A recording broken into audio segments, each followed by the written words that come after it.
আইন মোতাবেক জেলে পর্যাপ্ত সুযোগ সুবিধা দেওয়া হচ্ছে না বলে অভিযোগ করেছেন পাকিস্তান তেহরিক-ই-ইনসাফ প্রতিষ্ঠাতা কারাবন্দী ইমরান খান।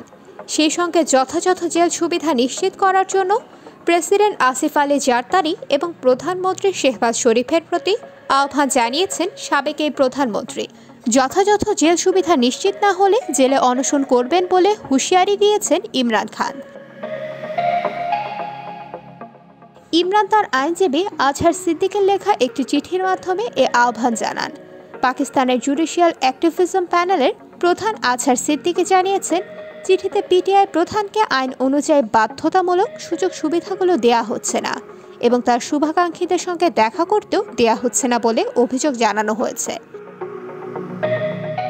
চিঠিতে প্রশ্ন তোলা হয়েছে, ইমরান খানের সঙ্গে লোকজনের দেখা করায় বাধা দেওয়া হচ্ছে কেন। সেই সঙ্গে কারাগারে তাকে মৌলিক সুযোগ সুবিধা দেওয়ার প্রয়োজনীয়তার উপর জোর দেওয়া হয়েছে। যদি এই শর্তগুলো পূরণ না করা হয় তবে সাবেক প্রধানমন্ত্রী বিষয়টি উচ্চ আদালতে নিয়ে যাবেন বলেও জানান এই আইনজীবী।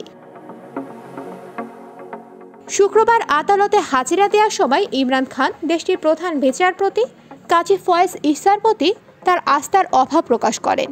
এ সময় ইমরান খান অনশনে যাওয়ার ইচ্ছার কথাও ঘোষণা করেন। তিনি বলেন, আমি আমার আইনজীবীদের সঙ্গে আলোচনা করে অনশনের চূড়ান্ত তারিখ ঘোষণা করব।